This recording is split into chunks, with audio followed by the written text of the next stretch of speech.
माननीय CP sir Brajesh Kumar दासर અને additional CP sir ચૈતન્ય મંડલિક sir દ્વારા રાજકોટ શહેરમાં સંગઠિત ગુના આચરતી અને આમ પ્રજામાં ભયનો વાતાવરણ ઉભા કરતી ટોળકીઓ વિરુદ્ધ જીસીટીઓસી એક્ટ હેઠળ કાર્યવાહી કરવા માટે રાજકોટ શહેર ક્રાઇમ બ્રાન્ચને સૂચના આપવામાં આવેલ હતી।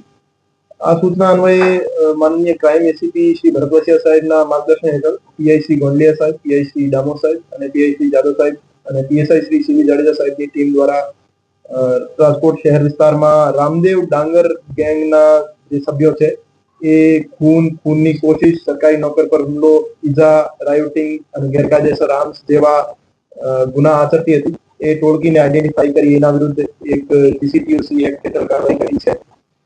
2016 થી 2025 દરમિયાન આ ટોળકી દ્વારા 24 જેવા ગંભીર ગુના આચરવામાં આવેલ હતા। એ ગંભીર ગુનાઓને ધ્યાને લઈ એમના વિરુદ્ધ ગાંધીગ્રામ પોલીસ સ્ટેશનમાં ગુનો દાખલ કરવામાં આવેલ છે અને 3 આરોપીઓ રામદેવ લક્ષ્મણ ડાંગર, કુલદીપ ઉર્ફે લાલો દશરથસિંહ જાડેજા અને સતીશ મેરાભાઈ બાલાસરા અત્યારે ક્રાઇમ બ્રાન્ચના સકંજામાં છે અને બાકી આરોપીઓ જે છે એને પકડવા માટે તજવીજ ચાલુ છે। છેલ્લા 10 વર્ષમાં આ ટોળકી દ્વારા કુલ 52 જેટલા ગુના આચરવામાં આવેલ હતા। એ પૈકી 5 ખૂન અને ખૂનની કોશિશના ગુના છે અને 6 ઈજા, ગંભીર ઈજા અને ધમકી જેવા ગુના છે। ફરજ રૂકાવટના 2 ગુના છે।